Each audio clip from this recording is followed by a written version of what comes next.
C'était une fuite sans précédent pour la couronne. Le vendredi 3 septembre 2021, le site Politico avait publié les documents officiels décrivant l'opération London Bridge, un code pour parler de la mort d'Elisabeth II.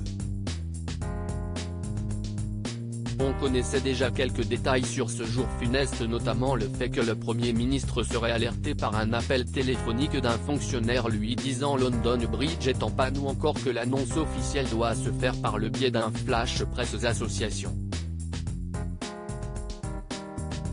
Mais selon Politico, le plan est beaucoup plus vaste et englobe notamment les réseaux sociaux. Selon le média, le jour de la mort de Sa Majesté, site officiel de la famille royale ne publiera qu'une page noire accompagnée d'une courte déclaration, tandis que le site web Gov. UK et toutes les pages de médias sociaux gouvernementaux afficheront une bannière noire. Les contenus non urgents ne seront pas publiés et les retweets seront interdits à moins d'être autorisés par le responsable de la communication du gouvernement. Mais les plans sont beaucoup plus précis que cela. Si la reine meurt à Sandringham, sa résidence du Norfolk, son corps sera transporté par train royal jusqu'à la gare de St.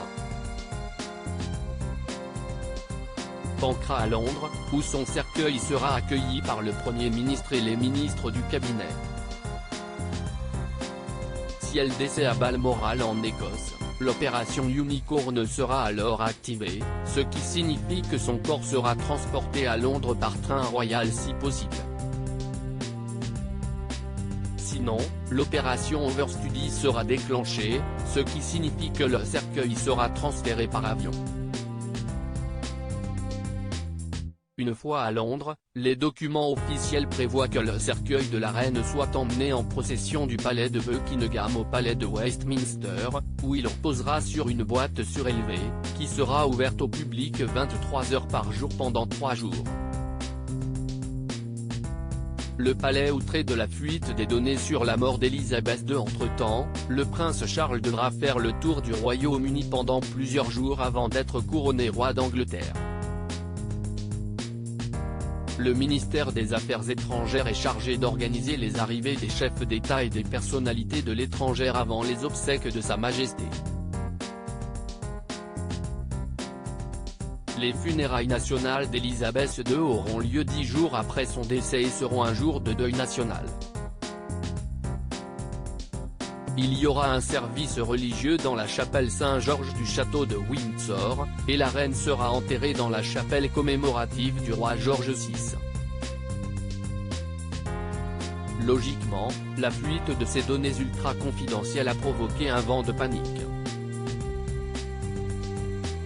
Les responsables du palais ont été indignés par la publication de ces informations sensibles et profondément intimes, connues uniquement par un groupe restreint de responsables gouvernementaux et de journalistes spécialisés. Selon le Mirror, le gouvernement avait décidé d'ouvrir une enquête interne pour découvrir la personne qui en était à l'origine. Ni le palais ni le gouvernement ne sont particulièrement heureux lorsque des fuites de cette nature se produisent. Mais si est plus ennuyeux que dommageable pour les plans, explique une source. Il est profondément troublant que de telles informations privées, non seulement profondément personnelles pour la reine, mais ayant également des implications de sécurité étendues, aient été révélées.